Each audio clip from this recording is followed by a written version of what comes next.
Another day, another basketball stories na naman ang pagkikwentuhan natin.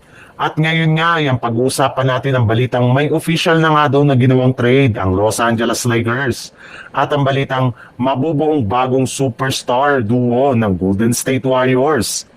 Marami nga ang mga fans ng Lakers ang gusto sanang gumawa ng kanilang general manager na si Rob Pelinka ng isang blockbuster trade para makakuha sila ng mas magagaling na players.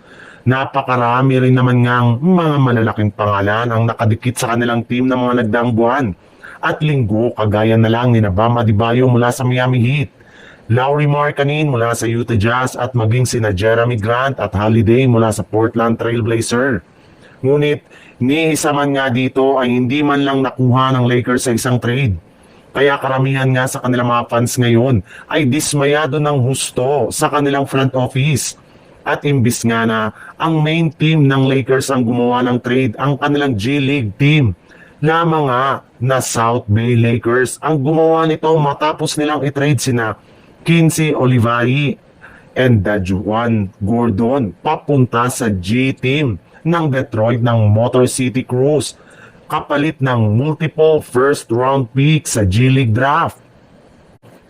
Sa ibang balita naman, napakadali nga na kumalat sa social media ang balitang binabalaka na nga daw ng Golden State Warriors na kunin sa isang blockbuster trade si Bam Adebayo mula sa Miami Heat.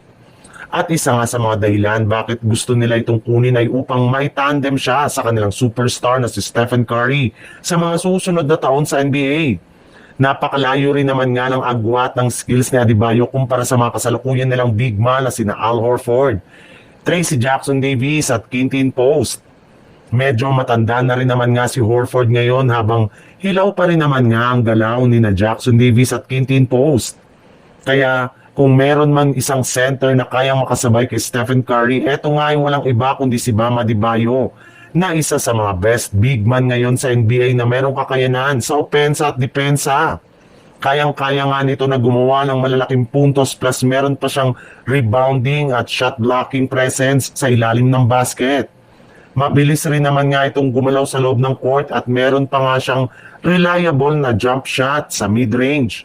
Kaya babagay talaga ito sa playing style na ginagamit ni Coach Steve Kerr para sa Golden State Warriors.